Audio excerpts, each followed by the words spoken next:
And you are all three women who have been Republicans for most of your voting lives. Who's voting for James Talarico?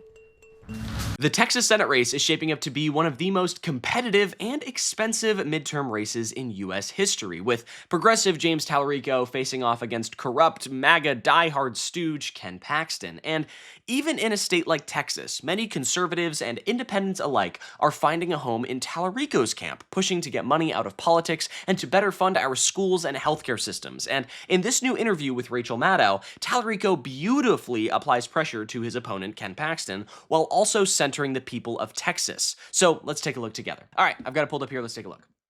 I'm struck by the contrast in the way you just sort of made the case against him there. And that clip that I just played from that John Cornyn brutal primary ad, hitting him on personal ethical issues, the very messy divorce, the allegations of adultery, Ken those Paxton's background, expensive vacations that you just referenced. Part of the reason those got a lot of tabloid attention is because he was taking those vacations with a woman who's not his wife. She's also associated with some of the properties that he's been found to have, sort of without explanation. I'm wondering if that's a conscious decision from you to avoid It's a good question. what may be salacious charges, but potentially really politically resonant charges about his personal character.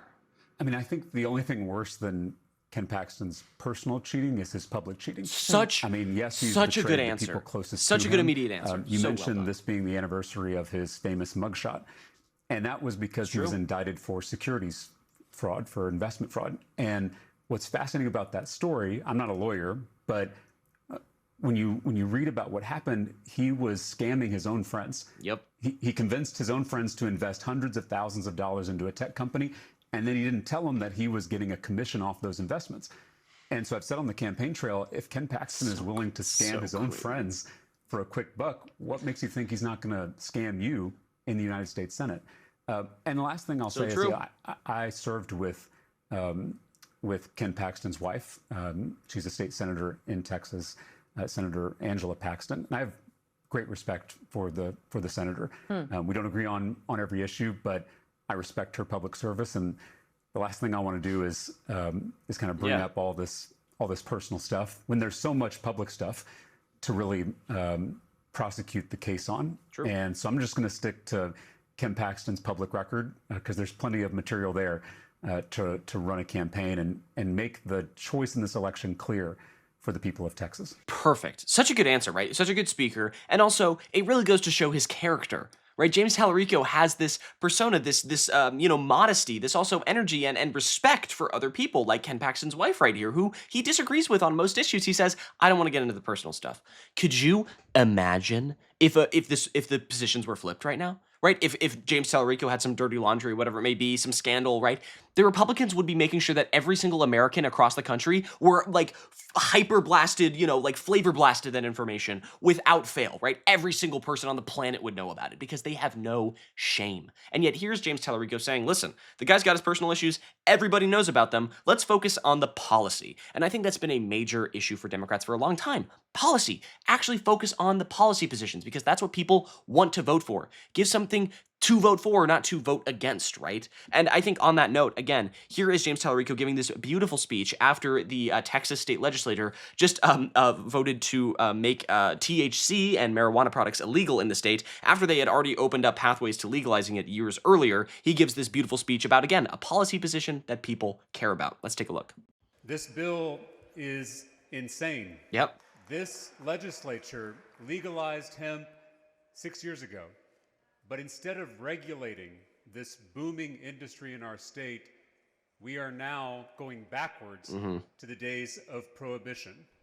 This bill is not going to stop Texans from smoking weed or eating edibles just because a bunch of politicians in Austin tell them not to.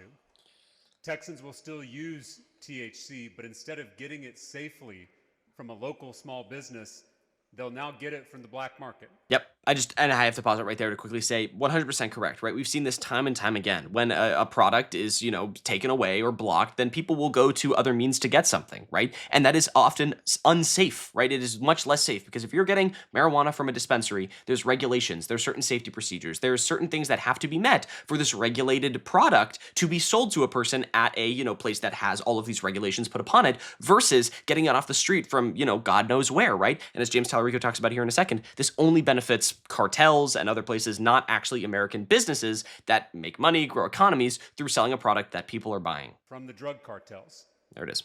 This ban is a gift to the cartels. We are now telling full-grown adults how to live their lives. True. And I mean, hey, he's a Texas guy. He's got to get a little libertarian with it, You can't tell anybody how to live their lives. It's great. It's great. And the thing is, James Talarico understands what people like and what people don't like in their policy positions, whereas the RNC, on the other hand, definitely does not. Look at this. They post, I feel like they're doing PR for Democrats at this point. Texas Democrat James Talarico says preventing men and women's sports is a culture war fight. First off, it is a culture war fight. I don't know what the hell these guys are talking about. Trans panic and, all of these issues about LGBT, whatever it may be. That kind of rhymed. I kind of Dr. Seussed it there a little bit. It is culture war, right? And we're sick and tired of the culture war. And the Republicans have been claiming for years and years that it's the left and all the culture war. It's you guys, right? Let's take a look at the clip. He even says that they could dispute it on policy grounds, which is, already giving them an olive branch in this. Let's take a look. People are really tired of these culture war fights. Because we are. Designed to tear us apart, designed to get us angry. I mean, there are difficult issues. Trying to figure out trans athletes in sports, that's an issue where we could actually come to a policy solution. Right, he's even talking about a policy position, right? Which some people, I wouldn't even give the olive branch in that situation. But here he is actually trying to work with them, and they're still shitting on him, talking about how he thinks it's a culture war fight, because it is. It inherently is a culture war fight designed by corporations, billionaires, and those at the very top to separate the people at the bottom, because now we're so busy, figuring out which ice cream flavor or beer we have to drink because one trans person held it one time versus actually thinking about how you're going to afford groceries next week, right? And these are the kind of issues that James Talarico is talking about, and these are the kind of issues that voters care about, like these three women who have voted Republican their entire lives that are now switching to Talarico. Take a look. And you are all three women who have been Republicans for most of your voting lives. Who's voting for James Talarico? Also gave him my money. Yeah, I like him. Yeah. That is three women who have voted Republican, one of which who gave him money, actually donated to his campaign, and all three of which are voting for him. If that does not scream that the Republican Party is failing in their approach to actually giving policy to their constituents that benefit their lives and make them actually happier and their lives better, then I don't know what the hell it is. Right? And there's someone who does recognize that, James Talarico, and someone who doesn't, and that's Ken Paxton. Let's take a look at this campaign ad together that really just shows the levels of depravity that he is willing to go to here. Let's take a look. Think about that. And the founders, when they started their first 20 days, I can tell you, I guarantee you they would have never elected James Talarico. Yeah, they would have been too focused on not getting, a lung disease and dying from, anyway, oh my God. They would have sent him back to England or wherever he's from. Got something to say about that. And we need to do the same thing. We cannot let Texas turn based on a deceiver like James Talarico, who does not want the world to know who he really is.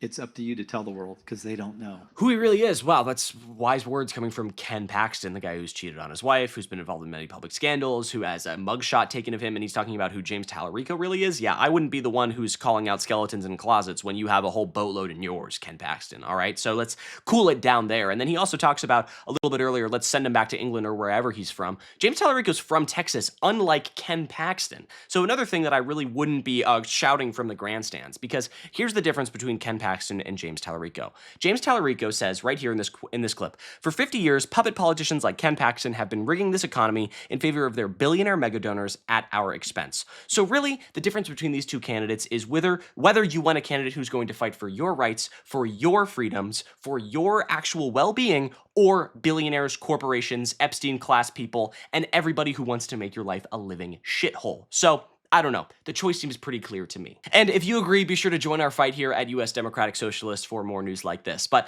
I think that's going to do it for me. I'm Iago Lashua. Have a great day. Goodbye.